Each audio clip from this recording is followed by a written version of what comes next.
The rain tapped softly against the office windows as Daniel packed his worn leather bag. Security watched silently while employees whispered. Being fired wasn't new to him, but humiliation in front of everyone hurt. He thought only of his triplets waiting at home, hoping he could still afford dinner tonight somehow. Earlier that morning, CEO Amelia Hart had dismissed him coldly. She accused him of negligence after an accounting error appeared under his name. Daniel tried explaining he stayed late fixing systems, yet her voice remained sharp. Pride hid her trembling hands, but he walked away, believing powerful people never cared about struggling fathers. At home, 3 small girls rushed into his arms. Lily, Emma, and Sophie spoke at once, asking why he looked sad. Daniel forced a smile and cooked simple noodles. He never told them he lost his job. Instead, he promised tomorrow would be better, even though he had no plan yet. The next day, the triplets insisted on visiting his workplace. They loved the tall glass building and thought it magical. Daniel hesitated, but finally agreed. He hoped to request a reference letter.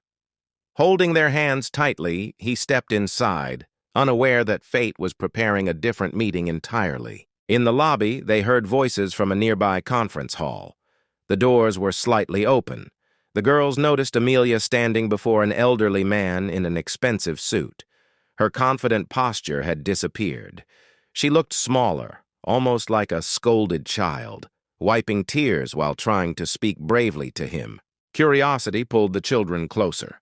They saw the man speaking sternly. He was her father, the company's billionaire founder. He demanded perfection and questioned her leadership. Amelia tried explaining financial losses and pressure, but her voice broke. For the first time, she wasn't a boss. She was simply a daughter afraid. Sophie gently pushed the door wider.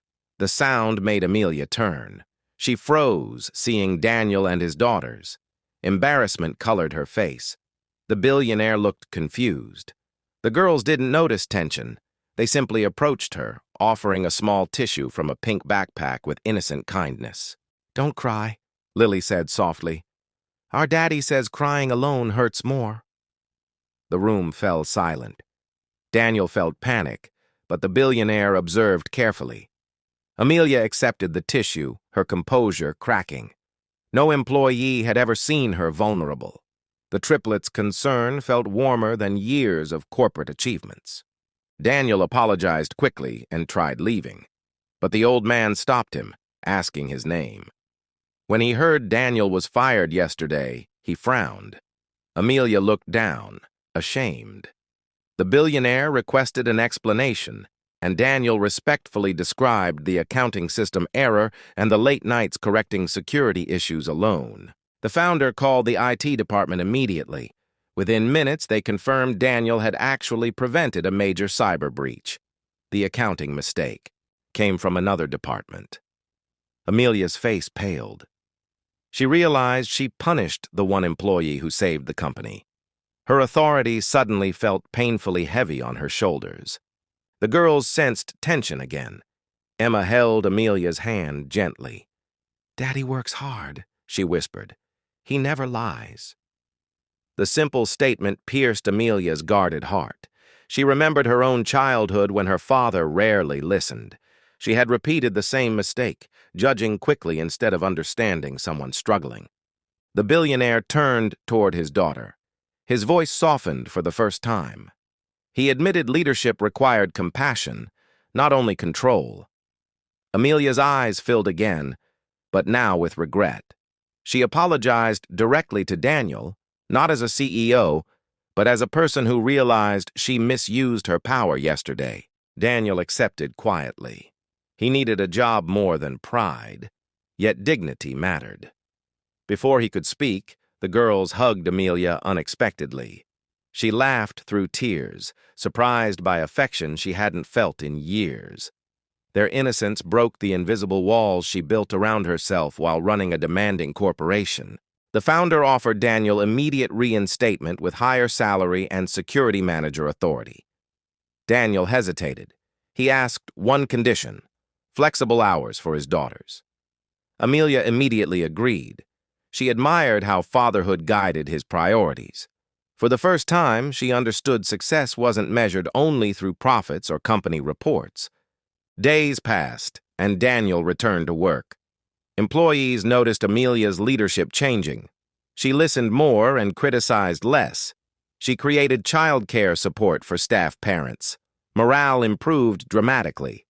Whenever the triplets visited, the office brightened. Even strict executives smiled when they saw small drawings decorating boardroom tables. One evening, Amelia visited Daniel's modest home to personally thank him again. She brought groceries and toys, awkwardly standing at the door. The girls welcomed her loudly. She helped them cook and laughed when flour covered her suit. That simple dinner felt more peaceful than any luxury gala she attended. During conversation, Daniel learned her loneliness. Wealth gave comfort, but stole warmth. Her father expected strength, not emotion. The triplets sat beside her listening to stories. For once, Amelia spoke freely, not as CEO, but as a woman exhausted by expectations. Daniel listened quietly, understanding responsibility and silent sacrifices. The billionaire later visited too. Seeing his daughter happy shocked him. He watched Daniel patiently helping with homework and realized true leadership was guiding, not controlling. He apologized to Amelia for lifelong pressure. The family atmosphere softened years of distance, something business success had never achieved for them before. Months later, the company flourished again. Security improved under Daniel's management. Employees respected Amelia deeply now. The triplets often waited after.